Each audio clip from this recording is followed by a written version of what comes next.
Big Drive Energy Monday fall afternoon. Right now it's just me. My co-host is in the restroom, it appears, but we're going.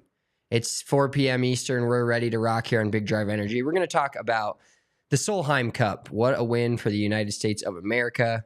Great golf course, great weekend. We'll talk all about that. We've got Rory McIlroy. Rory. Another week, another heartbreak. We got the Live Individual Championship in Chicago this past weekend to talk about. Patton Kizzire winning his first championship since I was in diapers. Not really. Pretty close. And then we've got Steve Stricker, Three-Peat, and a weekend recap for both of us, along with the Sscheffty of the week and Mulligan Monday. All right, let's tee it up.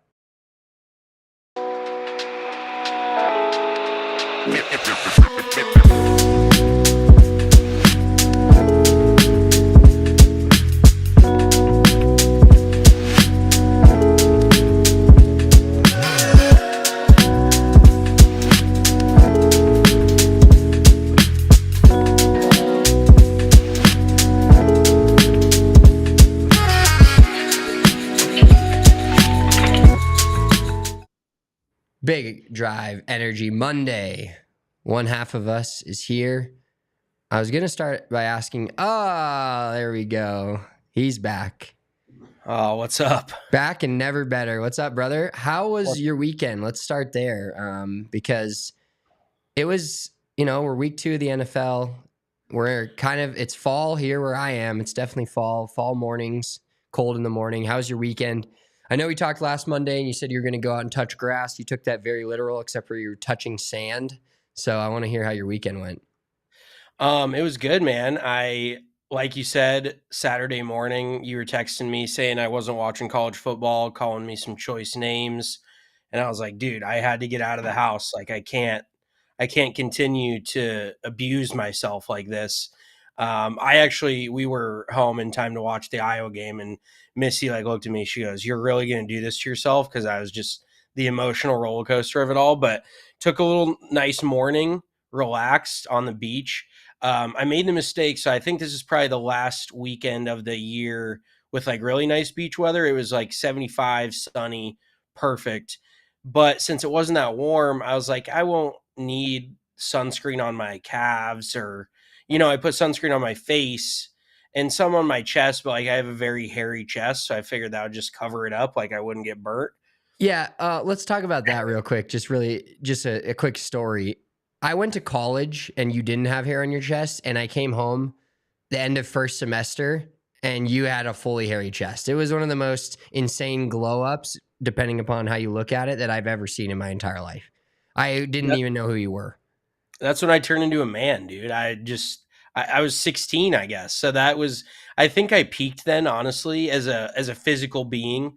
Because Missy and I were talking yesterday, and I'm like, do you know how old you were when you quit growing? And she's like, no. I'm like, I think I was 16 or 17 for sure. I stopped early. And kind of luckily, I've got a back issue I was born with, so it didn't get any worse because I didn't grow any taller.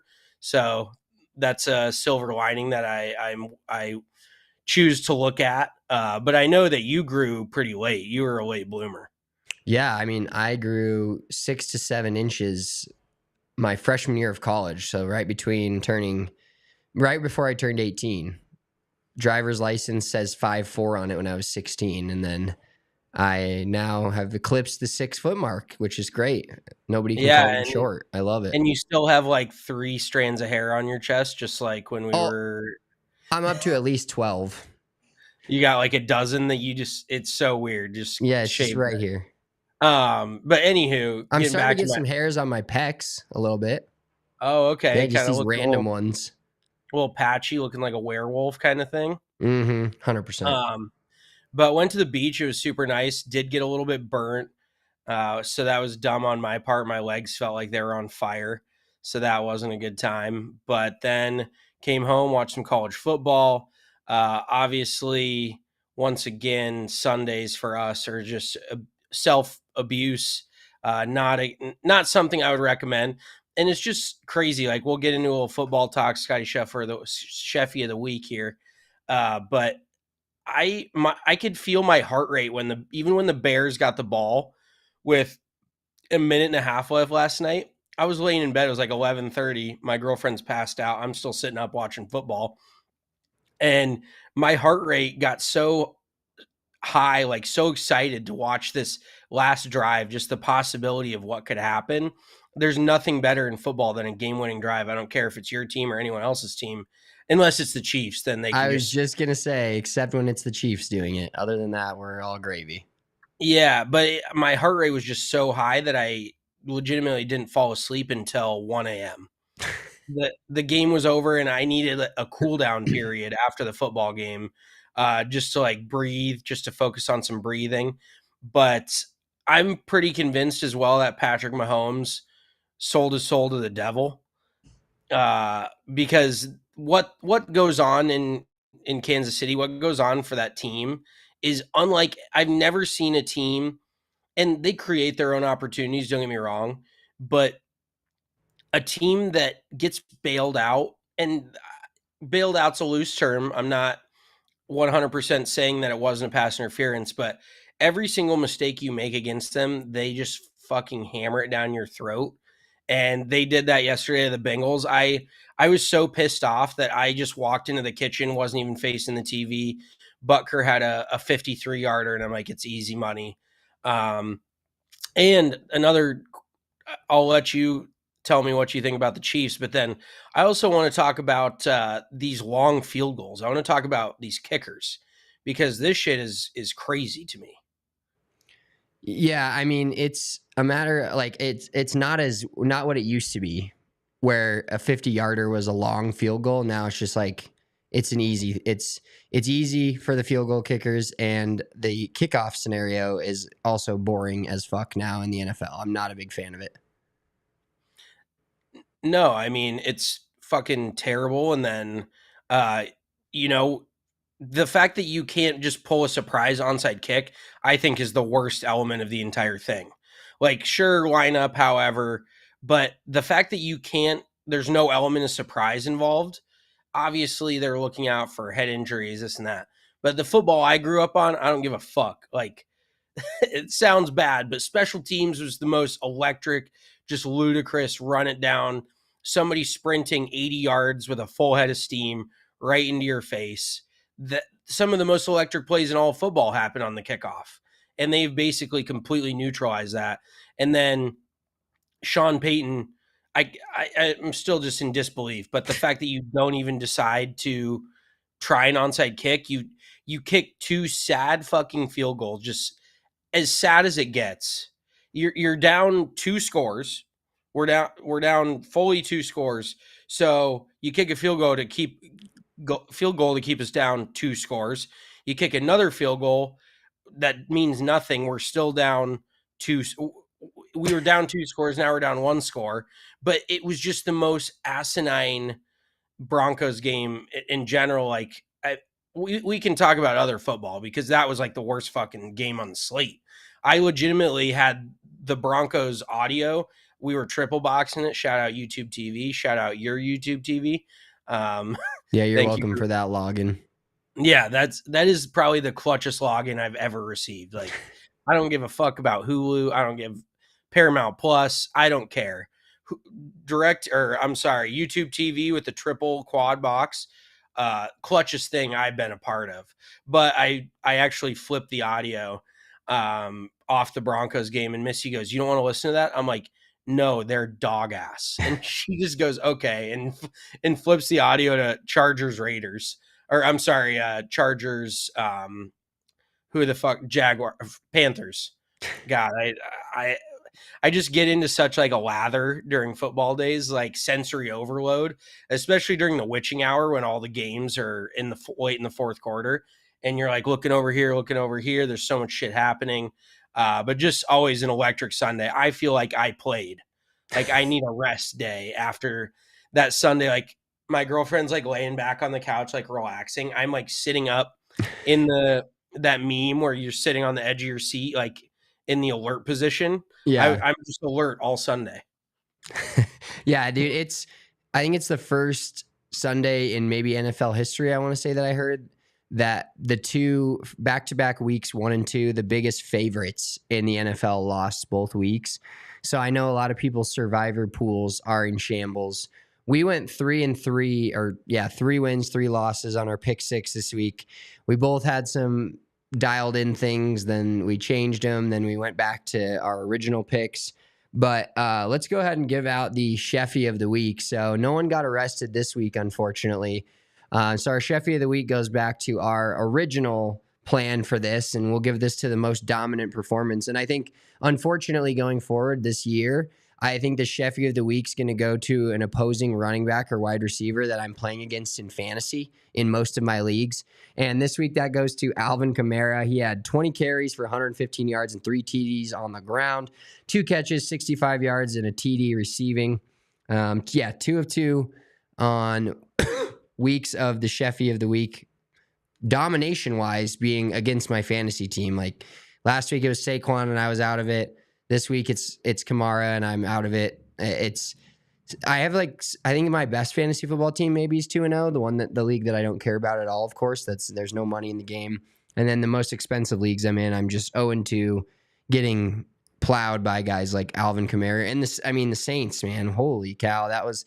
I know that the Ravens beating the Raiders was pretty shocking, or Raiders beating the Ravens was pretty shocking.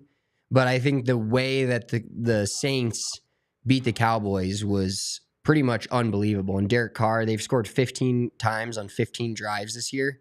I just can't comprehend that. I don't even know if I tweeted this morning, but I don't know if the Broncos are going to score 15 times all season, looking by the way they look these first couple of weeks. Yeah, I mean, the Saints look phenomenal. I figured with Dennis Allen still coaching that they would not be good again, because Dennis Allen's like the most forgettable, worst coach in the league. But they do have Clint Kubiak, I think, is their offensive coordinator now, and he's actually a very legitimate play caller. He knows what he's doing, obviously, and he's got that offense running like a fine-tuned machine. Another thing that we can talk quickly about, and then I want to bring it back to the field goal scenario because I have a hypothetical for you. I think Mike Tirico was comparing a 50-yard field goal to a 300-yard drive. Like, they're just more common now than they ever have been. As an athlete, what do you think is harder if you gave just any random athlete that's not associated with either sport, a driver and told him to hit it 300 yards, or a football and told him to kick a 50-yard field goal? What do you think's harder? I think it's harder to kick a 50-yard field goal, to be honest with you, because any of the athletes, if they get a hold of a good drive, they're probably slicing it, but I bet they could get one out there 300.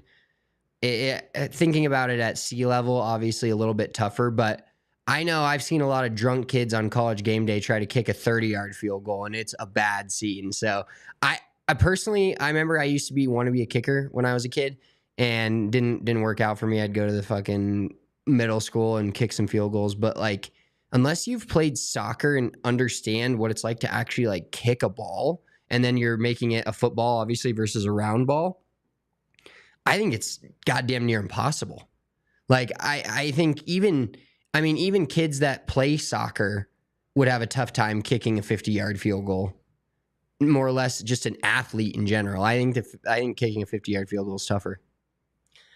I would definitely agree with you. And the crazy thing too is, like, the only difference for me, and it's not really a difference, but when you realize how short like 50 yards is in just a general term, comparing, it's so funny. Like, do you ever go to a football game or a baseball game and the left field fence is at a baseball game is like 330 feet, and you're like, that's like a flip sandwich.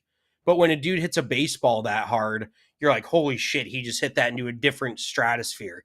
So there's just such a relative term. Like, when you look at a 50-yard shot that you have on the golf course and you think of it as kicking a football, it seems so much easier. Like, obviously kicking field goals is one of the hardest jobs, probably in the NFL. Getting to that level is crazy tough, but it just looks so much shorter when you're hitting a golf shot. So that is one of the weird things that I definitely noticed, because everybody's banging through 50 some yarders, besides Justin Tucker, who is probably one of the most washed. Like, would you call him washed at this point? He has not made a 50-yard field goal since like early last year. Really? Yeah, I know he's struggling right now, and he's a Hall of Fame kicker, first ballot, I think. But he used to be the most automatic thing on a football field from Sunday to Sunday every single week. He was like Rory post or pre 2014, and now he's all of a sudden gotten set back a decade and just can't make a 50-yarder. And it was so funny because they were talking about if the Ravens had a chance to go down and tie it with a field goal late, and they were like, yeah, he made from 70 yards in warmups. Like, why is he kicking a 70-yarder if he can't make a 50-yarder? He should be practicing everything inside of 55 yards. That is the equivalent, and obviously this is a golf podcast, that's the equivalent of just warming up with all drivers, and then you get to the first hole and it's a wedge and you shit all over yourself. Yeah, that's like me on the putting green versus where I should just be hitting 4-footers all day. I'm putting like 10 to 12 footers, trying to make as many of those as I can. Not helpful. Not helpful. Yeah, if you can't make the 4-footer, you're not going to make the 12-footer. Although I will say Jordan Spieth in his prime, I thought had a better chance of making a 20-footer than he did a 5-footer. He's one of the rare cases there. He is. Real quick, I want to tell you guys about our friends over at Lucy Nicotine. 100% nicotine all of the time and always tobacco free. They have pouches, they have gum, and they have breakers. I've got an order coming in this week with the apple cider breakers. They're back in stock.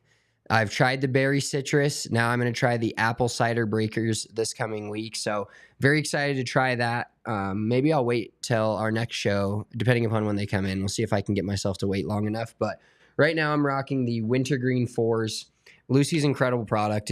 We've both switched our nicotine choice to Lucy. They have 4 milligram, 8 milligram, and even 12 milligram pouches if you want to get absolutely rocked. Lucy gets delivered straight to your door, so you don't have to keep going to the gas station every week. And with how much other nicotine places are charging right now, how many other products are just charging an insane amount, you get the Lucy's, you use our code BDE, you get 20% off, and you get it shipped to you monthly, and you start that subscription, you're saving even more. We use Lucy's on the golf course. We use them at home.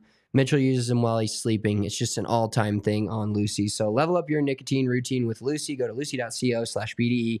Use promo code BDE to get 20% off your first order. Lucy offers free shipping and has a 30-day refund policy if you change your mind. That's lucy.co and use code BDE to get 20% off, and as always, free shipping. Here comes the fine print. Lucy products are only for adults of legal age, and every order is age verified. Warning, this product contains nicotine. Nicotine is an addictive chemical. Also want to tell you about our friends over at Shady Rays. I've got my Shady Rays back. I thought I lost a pair that I had, and I just found them. Turns out they were in my wife's car. I had been driving her car, or we were riding in the car together, and I left them in the little cup holder deal right in the middle of the console. So I'm stoked to have another pair of my Shady Rays back. I've got them in my car. I've got them in my backpack. Got them in my golf bag. The Green Wolves are my favorite. I'm really excited for the fall season and on the golf course in the leaves, and seeing what the Green Wolves make the leaves and the foliage around a golf course look like, because it only gets better when you put on those Green Wolf polarized sunglasses. So make sure you're checking out Shady Rays. They have not only great sunglasses at an affordable price, but they have an incredible return policy. If you ever lose your shades, they take an unexpected hit, don't sweat it. They have an insane protection policy on all their eyewear. Every pair is backed by lost or broken replacements. Exclusively for our listeners, Shady Rays is giving out their best deal of the season. Head to shadyrays.com and use code AC35 for 35% off polarized sunglasses. Try for yourself. The shades rated 5 stars by over 300,000 people. Have you ever tried this Coke Zero Oreo? I think, isn't it a brand new thing? Yeah, it's like a couple weeks, but I'm trying it for the first time on camera. I've been told it sucks, but I've been told it's very sweet, and I'm a sweet guy. You know, I'm a sweet boy. So this is usually right up my wheelhouse. God. Everybody's gonna be able to hear you burp on the microphone. Wow. No, it literally tastes like, I've been told this.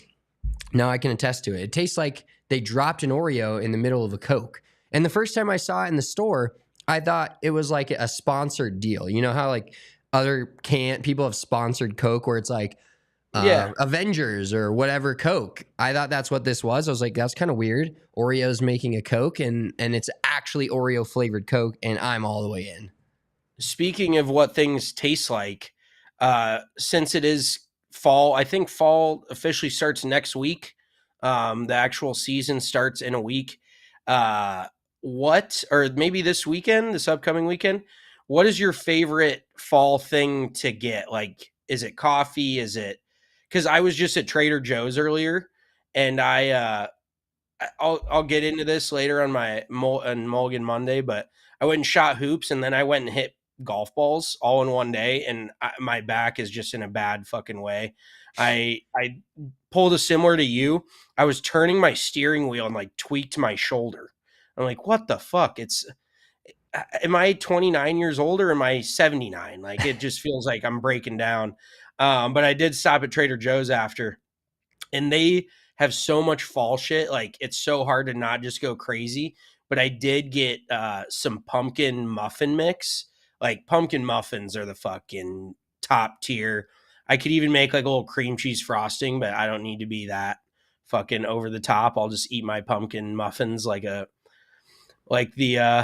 honker that I am. And Heckin' dude, they're chonk. just I'm heckin' chonk, but I will also say pumpkin coffee is right up my alley as well. I do just like all things pumpkin. I think it's one of those where it's similar to like stuffing on Thanksgiving or corned beef on St. Patty's, whatever.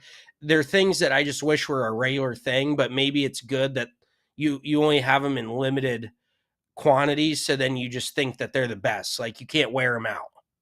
Yeah, I haven't gotten into, they're obviously spamming us with the pumpkin spice lattes every time you go into a store with a Starbucks shout out, no free shout out, but I haven't gotten into the pumpkin spice quite yet.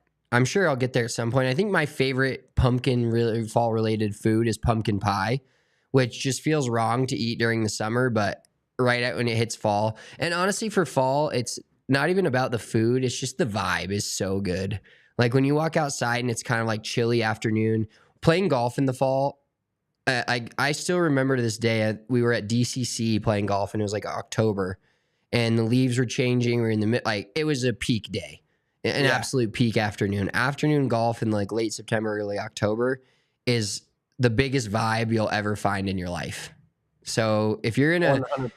if you're not in a state where you get that, I'm sorry for you. Yes, you can enjoy your golf November, December, January, February, like you get it and we don't. But when you get to play golf during the middle summer season and then you get those afternoon fall rounds, other than trying to find my golf balls in the leaves, which add an additional search warrant for my fucking wayward Tack on drives. 20 minutes to the round. Yeah, it's adding some time to my round, but just the overall vibes of cooler air, fall, leaves falling. That's about it. Crispy golf.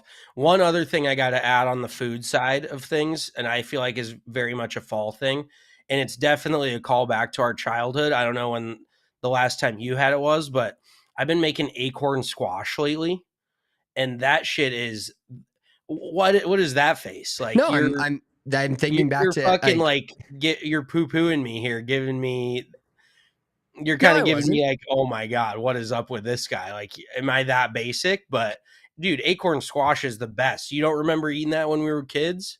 No, I do. I was laughing because it's acorn squash is similar to what can I relate this to? Maybe crab a little bit, where I don't even know if I really like crab, but I just like it fucking dripping in butter. And I know goddamn well your acorn squash, it has a pool of butter in the middle of it. So does the acorn squash really taste that good? Or does the Betty Crocker fucking butter taste that good with this maybe cinnamon in it?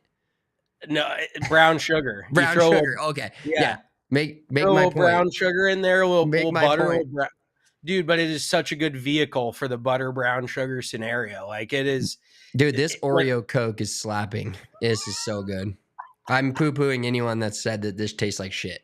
It's you phenomenal. need you just like anything that's sweet. You're like you have the fucking palate of a 5-year-old. So of course you're gonna like Oreo Coke. You fucking sicko. I might give some to my kid when I get home, see what he thinks of it. He'll dude, be he's gonna pass out.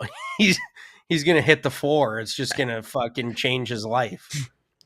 All right, let's get, this is a golf podcast. This is our daily reminder that this is a golf podcast. Let's get into a little bit of the Solheim Cup. It was, for being late September, it was a low-key kind of hyped up weekend in golf. We'll get to all of it here coming up. But we had the Solheim Cup, we had the Irish Open, we had the ProCore, formerly the Fortinet Championship this weekend, and then we had Bolingbrook, the new major championship venue of Bolingbrook, hosting the Live tournament. And then we had the Champions Tour with a three-peat. So actually, for what time of year it is, a lot to talk about in the golf world. We're going to start with the Solheim Cup.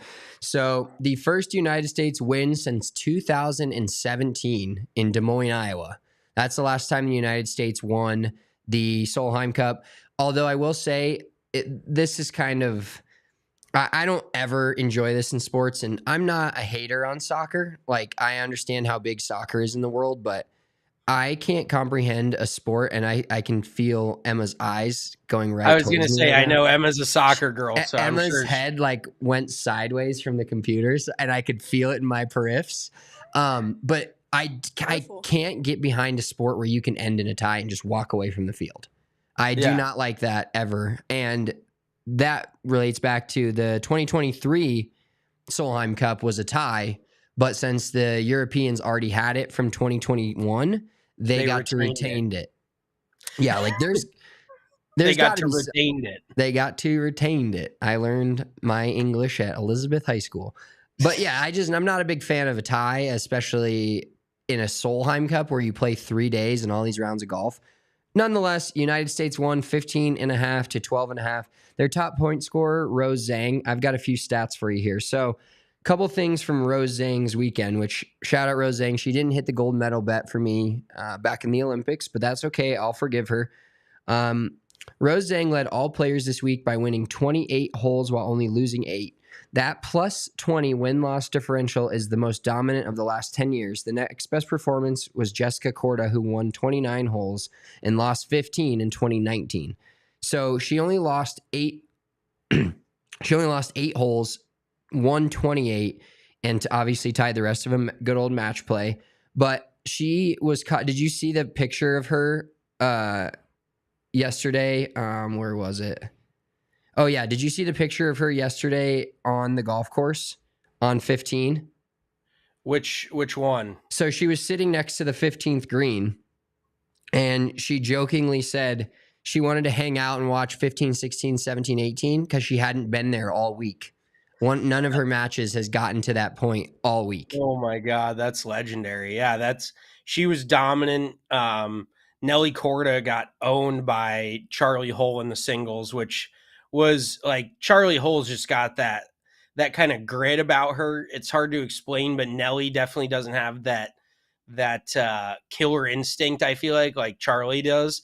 And Dude, then can we boil it down to this a little bit? Well, first of all, Charley Hull would win the PIP if they had it in women's golf. Like, if that becomes a point, like if you're talking just clicks and anything Charley Hull related, she'd be dominating that.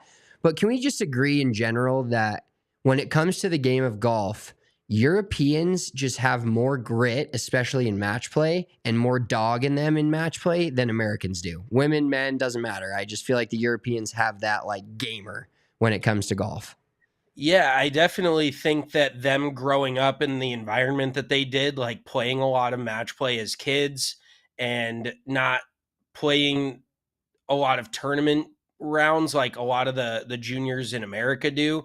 They were playing more matches against their friends and a lot of club championships in England and the UK and Ireland, whatever. A lot of those are match play as well. So they're just more built for match play. Like, their games are literally built for this kind of thing. So I was not shocked to see Charley Hull come out and dominate. It is kind of funny though, like the whole cigarette thing has gotten so much play. It's just kind of one of those time is a flat circle type things where, cigarettes, obviously I'm not condoning them. They're not healthy at all. Like, I don't support smoking cigarettes, but you can't tell me you don't look cool like with a cigarette hanging out of your lips. Like that is just some cool shit. I can't even explain it. And I honestly think that Charley Hull could advertise for a cigarette company. Like I don't even think cigarette companies are allowed to advertise anymore, but Charley Hull needs to have some sort of backdoor deal with like whoever I don't know what she smokes, Parliaments or some shit like that. That's probably what the English people smoke, I bet.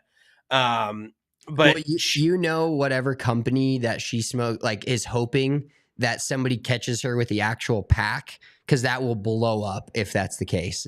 You know, like when you first, like, nicotine products were first coming out, and, you know, shout out to Lucy, later on the scene, our favorite nicotine product by far.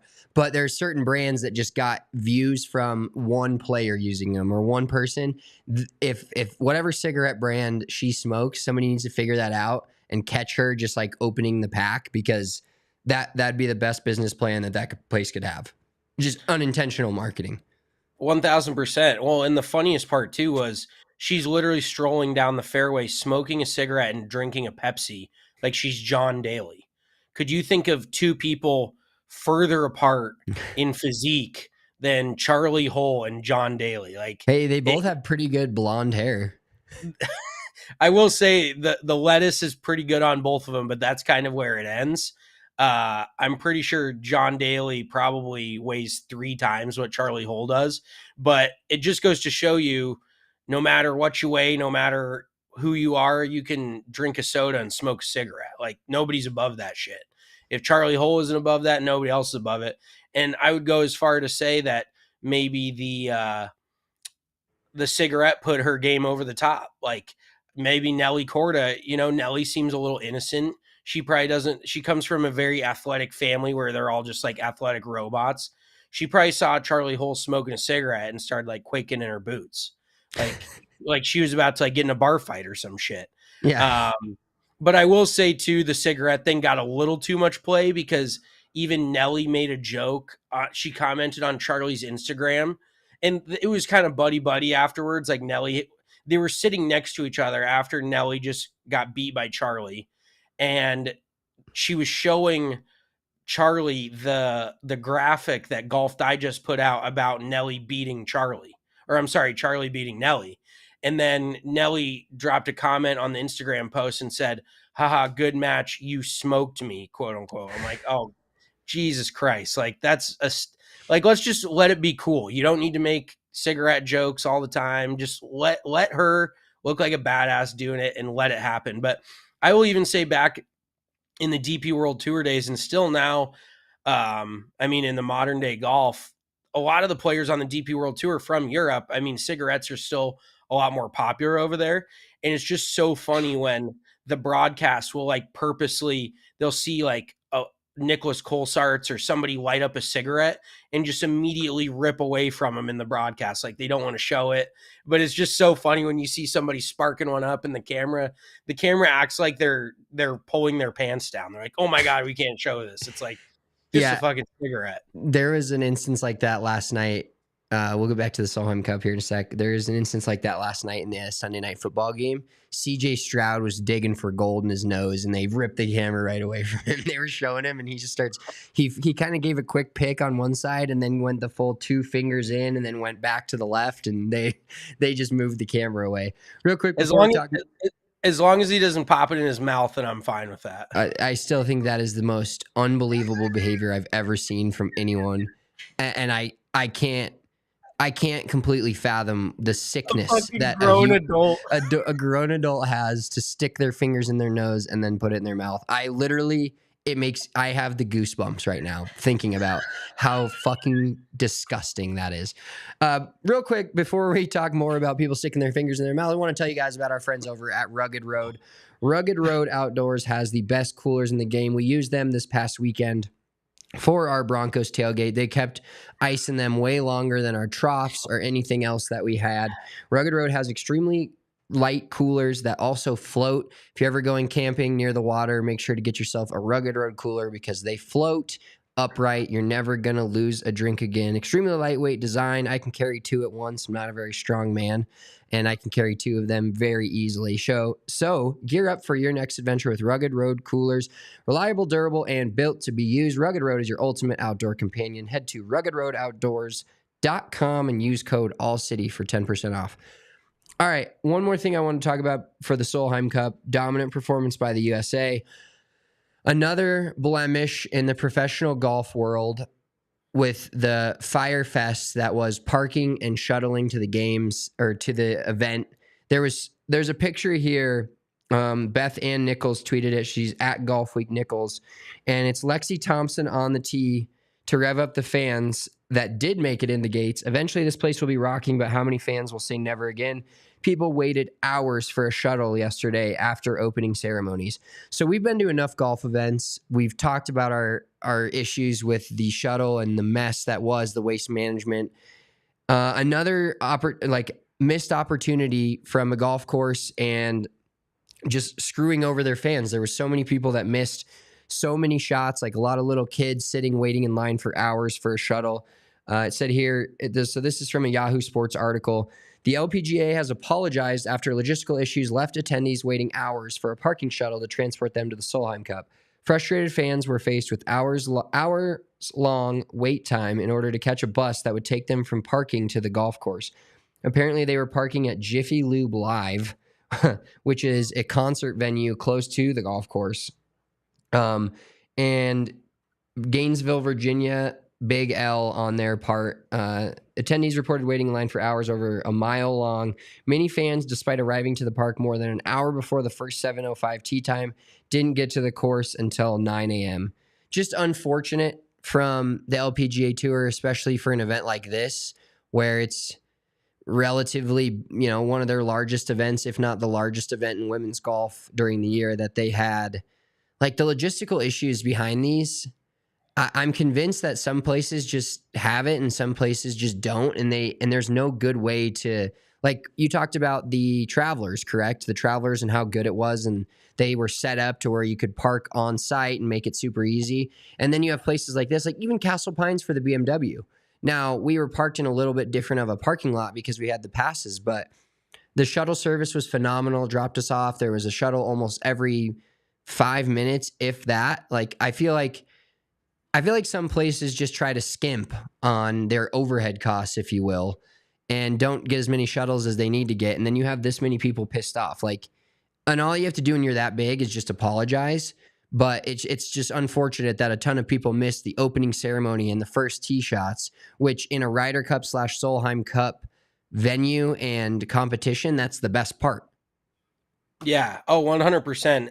What I was actually doing was just looking up how far the parking was from the venue, because how long can you wait before you're like, fuck it, I'm just going to walk? Like, which is what we did in Scottsdale. We just said we were going to walk, and I had a kid and he shit himself and it was just so bad. I mean, Emma, you were there. Emma was there.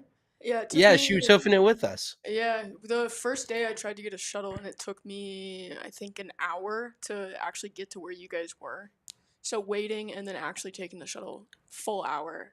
And it's like a block away. Yeah, it's not even that far. And this place, it said it was a 5-minute drive, so it couldn't have been that far of a walk. And in this report, one lady said she just decided to park at a different spot and walk 2 miles in, which at that point, I'm not saying everybody can just freely walk 2 miles in and they should have had a better shuttle service. But if you're going to a golf tournament, most likely you're going to be walking a ton anyways, unless you're just post-up kind of person, which no problem if you are. It's just how it is. But it's crazy to me that people, like I would have just said, you know what, we're just walking in, because that was a joke. We did that at Live, Oklahoma. Yeah, we hoofed it in at Live Tulsa. Parked in some random Circle K and walked our asses in on this public road. Yeah, and that shit sucked because it was hot as hell. We were hungover from the casino. That was a rough scene for us. But yes, it is 4.5 miles to hoof it. So from the parking spot to the golf course, it was 4.5. I would think for a reasonable person that probably is going to take you an hour and a half to walk.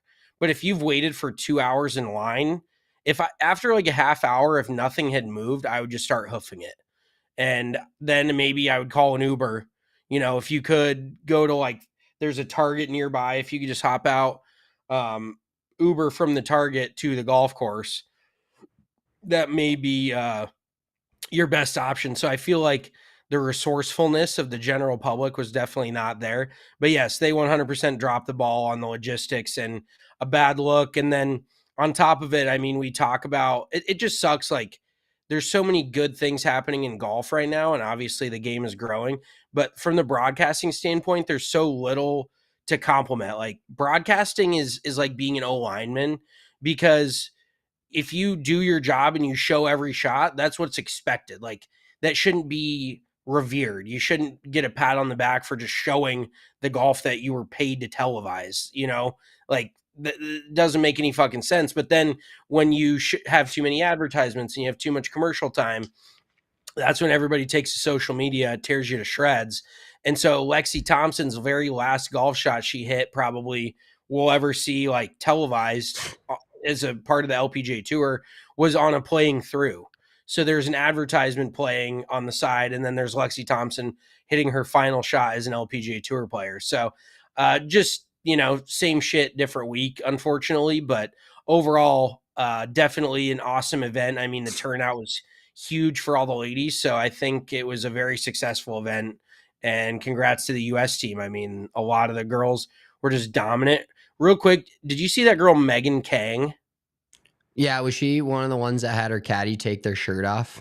When she is she the one that hooped it and had the caddy, like the caddies went full tarps off? Because that was I think incredible. that was Allison Lee that did that. I could be wrong. I can't remember who it was, but she is legit got to be like 4'9".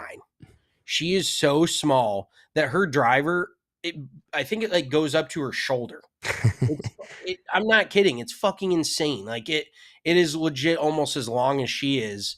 But just the fact that she could play that kind of golf. Do we want to touch on the shirts off, the tarps off scenario? Because some people, there was a lot of Euros. Like I saw Pablo Urathabal, however the fuck you want to say it.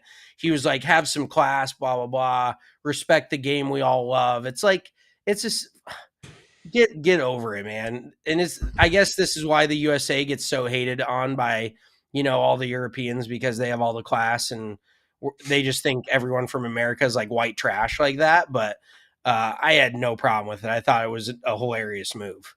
Well, you want to know something funny? So I wasn't watching the Solheim Cup at the time of the tarps off celebration.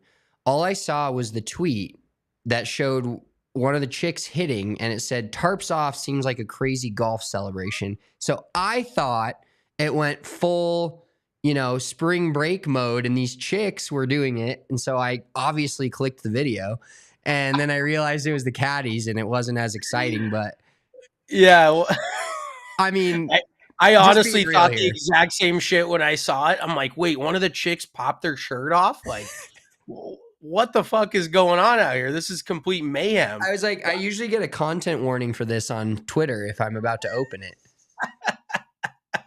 Oh my God. Yeah, that would have been all time. Like, I don't know what would have happened at that point. But then, yeah, to just see shirtless dudes running around at the Solheim Cup, that wasn't like on my bucket list by any means. So yeah, Charley Hull would have went full Hawk Tua viral if that would have happened. Oh, Jesus Christ. Yeah, she honestly, like, being completely real, she could just model, I think. Like, she doesn't even need to play golf. I bet she could make more money just being a model.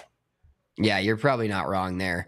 Let's talk about somebody that couldn't model and really does need to play golf and play better golf. And one of your favorite players of all time choked on the weekend, there was nothing more encapsulating to this guy's recent career for Rory McIlroy than hitting one of the better golf shots of the week on the 72nd hole to put himself with 12 feet for eagle to tie Rasmus Højgaard for his own, you know, Irish Open.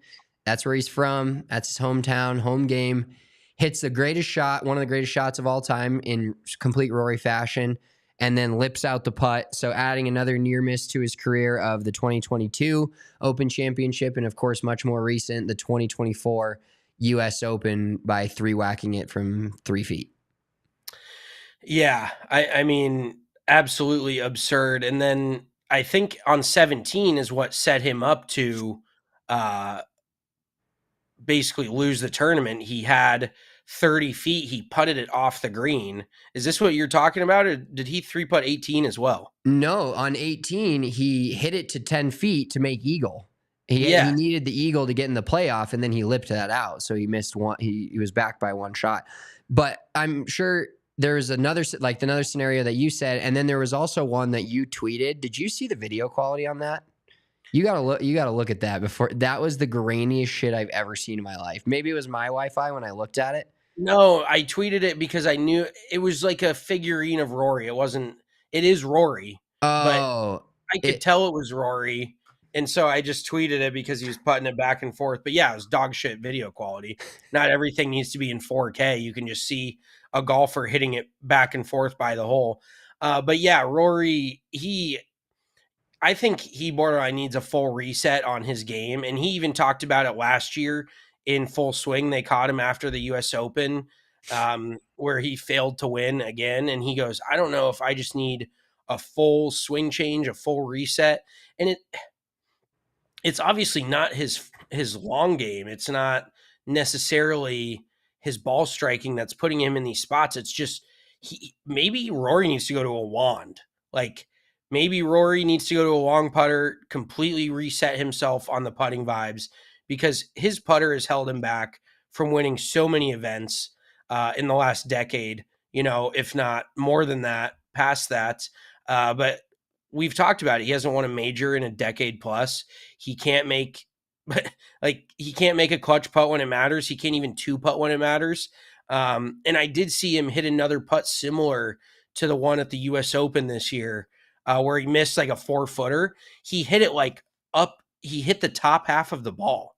So clearly the putter is not staying down through the stroke at impact. And he's kind of like hitting, I don't even know how to explain it. He's basically topping his putts, and they're not getting enough oomph behind him. So especially on those left to righters, not getting enough what? Oomph. Yeah, well, fuck off. But he's clearly just not hitting him at the speed that he wants to hit him at, because he's not hitting his putts solid. Like I bet he hits a pitching wedge more solid than he's hitting his putter at this point, which is bananas. That's actually probably pretty accurate. And it's just like we saw at the US Open, where his putter was halfway into the sky by the time he made contact with the ball. And in golf, whatever level you've played at, which is, it ranges from never playing a tournament to being a professional PGA Tour player. You can tell with Rory, if you watch enough golf, that it's obviously not the golf swing. Maybe it is a little bit of the putting. But now it's like a real mental thing with him, where he cannot get over the hump and win something that he really wants to win. Let's put it that way. I'm not saying the Irish Open has any sort of, holds any sort of candle to a US Open or an actual major championship, but he just can't finish. Like he's blue balling himself round after tournament after tournament after round. It's just he can't mentally get himself over that hump to like win again. He even said it in his post-round press conference. Somebody asked him, and he goes, I'm unfortunately very familiar with this feeling at this point. So even him admitting that, it's just got to be like abusive in his own mind to have to go through that. And like, it's just like anything that you deal with that on a day in, day out basis. But if you're struggling with something and then you have to go do that, and it's when you start going down that path, like when Rory starts struggling a little bit or starts missing makeable putts, it's just got to be even more of a sinking feeling. Like it just pulls you so much in that direction where, you can ride high on the confidence and really capitalize on that. When you have no momentum going in your direction and you're going in the other direction, it is so hard to pull yourself out of that, because it's a self-fulfilling prophecy. You miss one and then you start thinking about, oh God, I can't miss another one. And that's, this all over again. Like it's just such a tough path for him to go down. And like you said, to be in contention this many times and not be able to finish, it's legitimately like, it's at the point, in my opinion, where he'll definitely win more tournaments, but there's got to be a big turnaround in his career. Otherwise, he's definitely never winning another major. Forget that. Like, he could become a average or a barely above average tour player when we all thought he was going to be like the most talented dude in the world. Yeah, it's definitely a very steep slope once you start losing your confidence in this game. Guy that gained some confidence this weekend, shout out Patton Kizzire. Excuse me. He won the ProCore Championship in Napa Valley. The last time he won, do you know when it was? Well, what'd they say? It was like 2,800 days ago. So that's 9 years ago. 20. I think it was 2,400 days because it was the Sony Open in 2018 in Hawaii that he won. The number one song the last time he won was Perfect by Ed Sheeran and Beyonce. Also, the number one movie in the box office in January of 2018 when he won was Jumanji, Welcome to the Jungle. I've never seen any of the. Was there only one Jumanji, or is there multiple? There's got to be. There's two. Emma's saying there's two. I think there was one from when we were young, like maybe even before we were born, and then they remade it. There's an older one, a newer one, and then number 2 to the newer one. Okay, so there's an old one, a new one, and then a sequel. So that was the number one movie. Championship in Napa Valley. Did you know it's called like the Wife's Major? Yes, I was the one who told you that. But that's what I thought. Yeah. I couldn't remember if it was you or somebody else, but that brought up, like, we kind of talked about it, some of the other best places for a PGA Tour event, because now let's not get it twisted here. The PGA Tour doesn't play in fucking, middle of Oklahoma or yeah, Kansas. Exactly. I mean, they do play in Texas quite a bit, but you got Napa Valley, Hawaii, middle of Iowa. That's got to be up there. Yeah, Silvis, Illinois has got to be way up there for sure. The John Deere Classic. But I was also thinking the Hilton Head tournament. That's a great spot. Great vacation spot. TPC Scottsdale's obviously got to be up there. Scottsdale's a great spot. Yeah, and even though it's a opposite field event at the Punta Cana, like, can you imagine just be like, yeah, we're going to Punta Cana for the week? That seems like a great spot. I mean, also you can't beat the California swing where you're going, Torrey Pines, Pebble Beach. All those spots are phenomenal. And starting the season off in Hawaii, we should actually just do a ranking. Like, if we have another rankings, Mount Rushmore style shows coming up on Christmas or something like that, we should rank best PGA Tour just venue, like cities to play in, because I think there's some pretty good ones. But this week definitely was one of the best, especially for the ladies. They don't give a shit. The guys playing are probably worried about having to babysit their wives afterwards. Their wives are rolling in all fucking liquored up on some of the vino, and they're like, I just shot 75, now I gotta go deal with my drunk wife. Sounds like every dude at a Muni's fucking nightmare. Every dude with the Saturday 2 p.m. tea time at a Muni. Same Spider-Man meme. Same energy. Mark Hubbard, I just got to touch on it quickly. Shoots even par on his first 9, 5 under on his second 9 of round 1. To get it, he was tied for third, proceeds to shoot 5 over the next day, misses the cut. I was like, brother, I love Mark and he's the fucking man, but it's after all the momentum he had winning the Monday Q and then coming back on that back 9 on Thursday, shooting 5 under, it just felt like he was going to put the pedal to the metal, and it went in the exact opposite direction. Yeah, it was an unfortunate week for the Hubs. Let's give a couple other shout outs before we get to Mulligan Monday.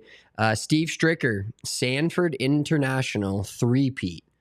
I mean, it is the Champions Tour, but to win, there's so many pictures of him smoking a cigar, holding the trophy, doing this. Like, that's pretty electric to win a tournament 3 straight years.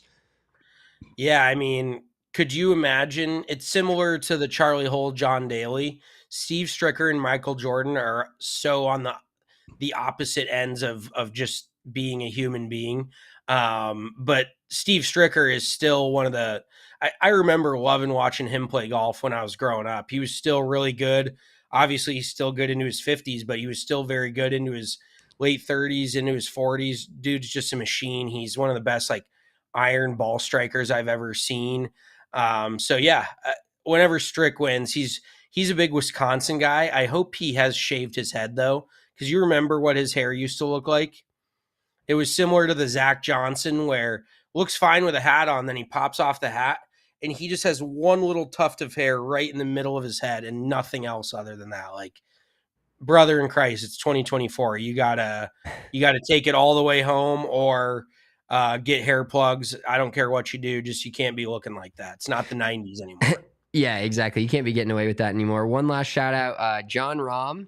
He claimed the season-long, the coveted, from livegolf.com, the coveted season-long individual championship.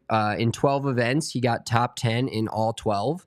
So pretty impressive, except for there was one where he withdrew with the foot issues, but he won the regular season individual title, kind of expected from him.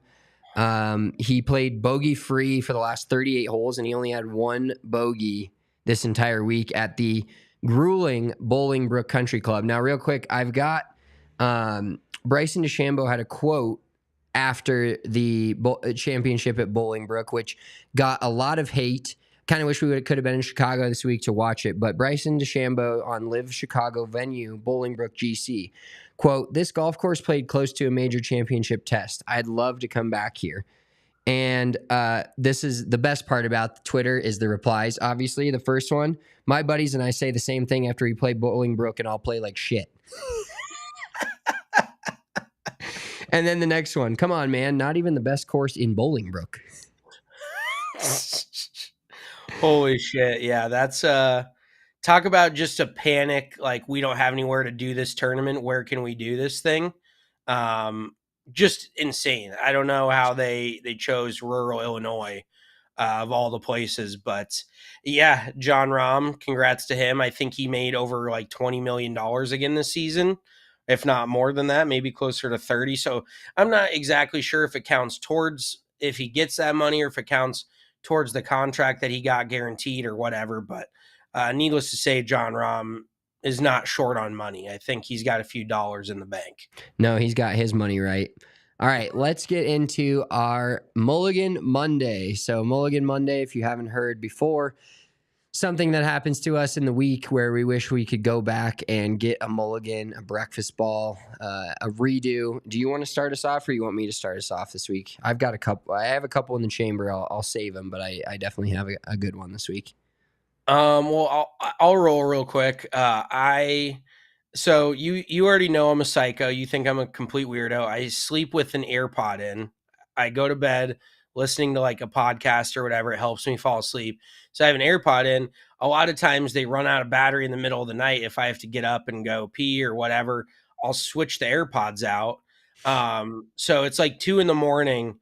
I get up to go to the bathroom. I switch out one of my AirPods and I go to pull I put one in, I go to pull the other one out and I drop it and it went under the bed. So I was like, fuck me. And it hits the ground and my girlfriend's asleep and I'm trying not to make noise. I get down on my hands and knees with a flashlight and I'm trying to fish my AirPod out. I couldn't find it. It ended up being on the other side of the room. Like it just, when those things land, they just fucking shoot wherever. Ended up over like by the dresser. So I didn't even find it. But then I get under the bed and there's like, I always vacuum under the bed, but there's certain spots I like can't reach. There's so much fucking dust like in this one spot. And I put like, obviously my face was very close to it. I just start sneezing. Like I sneeze like 6 times in the middle of the night. So I just fucking gave up on it. I'm like, fuck it. It's not happening. I was like, I'll get the AirPod in the morning. And it was definitely not my finest hour. That's incredible. Just have you ever noticed, and it maybe is just because you're not paying as much of attention when you're not trying to be quiet, but the more times you're trying, you're trying to be quiet. Like I'll be sneaking around the house in the morning trying to leave, and every crack I step on sounds like my house is about to fall. Like it sounds like I'm about to fall through the floor every single time. You just can't get away from it. Well, and my girlfriend says that I step heavy apparently, which if you know me, I don't think that's a shock. If you But take she's one like, look at you, you can tell you step heavy.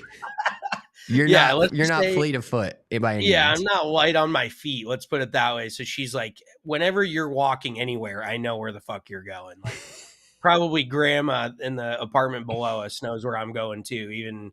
Even with her hearing aids off, she probably knows what room I'm in, because everything I do is kind of loud. But it's so funny because she gets so alarmed whenever I walk into a room. Like, I scare her just by walking into a room. I'm like, how did you not hear me coming? Like, you can't say I walk heavy and then say you couldn't hear me coming in. Like, pick one. Yeah, you don't get to have your cake and eat it too.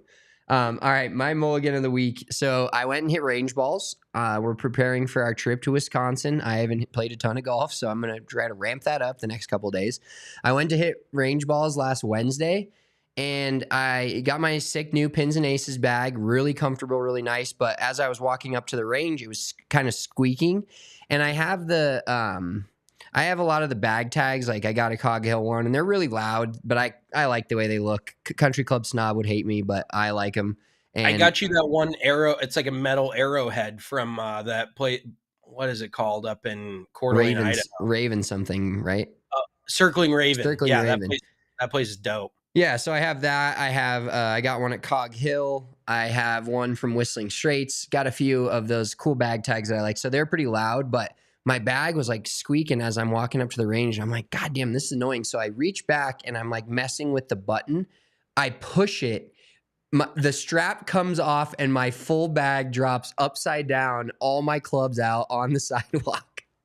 And I was like, oh my God. I'm like shuffling to pick them up as quick as I can. It was just one of those super embarrassing moments because everybody's like, all the cart staff's looking at me. Everybody hitting range balls can hear I full yard sale like every shotgun tournament ever where somebody's bag goes off the back and all the clubs are out. I'm like picking it up, trying to pick up my dignity to go hit range balls. And then my first range ball is a shank. So it was really a fun 5 minutes for me, to be honest. Everybody out there is like, can you spot the hotel guest? Like, can you spot the guy that's never been here before, never picked up a golf club in his life, dumps the bag on the sidewalk, shanking it on the driving range? It's did you have like some half calf socks on and some cargo shorts or some shit? No, not cargo shorts. I had golf shorts on, just a plain black t-shirt, my golf shoes, and low tops. So I think you need to start wearing bigger t-shirts. You wear those schmediums in there. You know what's funny is this shirt that I'm wearing currently, one of my favorites, SpongeBob and Patrick. It's actually pretty XL, and I actually had my other shirt on. I think the one that you got me, the one that says "Golf is so fun" on the back. It has the guy like throwing his clubs in the water, and it's a long sleeve shirt, and it was so tight on my tits that I took it off today. I had it on, and then I took it off before I went to work. Kylie's like, "You changed shirts," and I was like, "Yeah, too tight." My chest is getting too big. Yeah, I mean, and we have unfortunately talked about it before, but our nipples, they're definitely not small. We've got those pepperonis. I don't know who we got those from, but I don't know what Dad's nipples looked like, unfortunately. But we definitely can't, like, maybe you start taping over your nipples. Like, maybe does your wife have any nipple tape you could borrow? I could get those cups that stick on. Those might be helpful. But as long as they don't get it in those 4 nipple hairs you got and rip those things out, that'd be painful. Yeah, that wouldn't be fun. All right, that's wrapping it up for us this week. Thanks for tuning in to Big Drive Energy. Give us a thumbs up on the way out if you're watching this on YouTube. If you're listening to the audio version, check us out on YouTube, youtube.com, Big Drive Energy Golf. And if you're listening on audio and you like it that way, totally fine. You don't have to see our faces, but give us a thumbs up or rate our show. Any of that helps. We appreciate you guys all tuning in. We will talk to you next Monday. Big Drive Energy, Monday afternoon in the fall. We got President's Cup coming up. We got content from us coming up soon, be in Wisconsin. It's going to be great. I am at Big Drive Spence. He's at Big Drive Mitch. That is enough Big Drives for you on this Monday. We'll talk to you next week. Peace. We all silly like the mayor.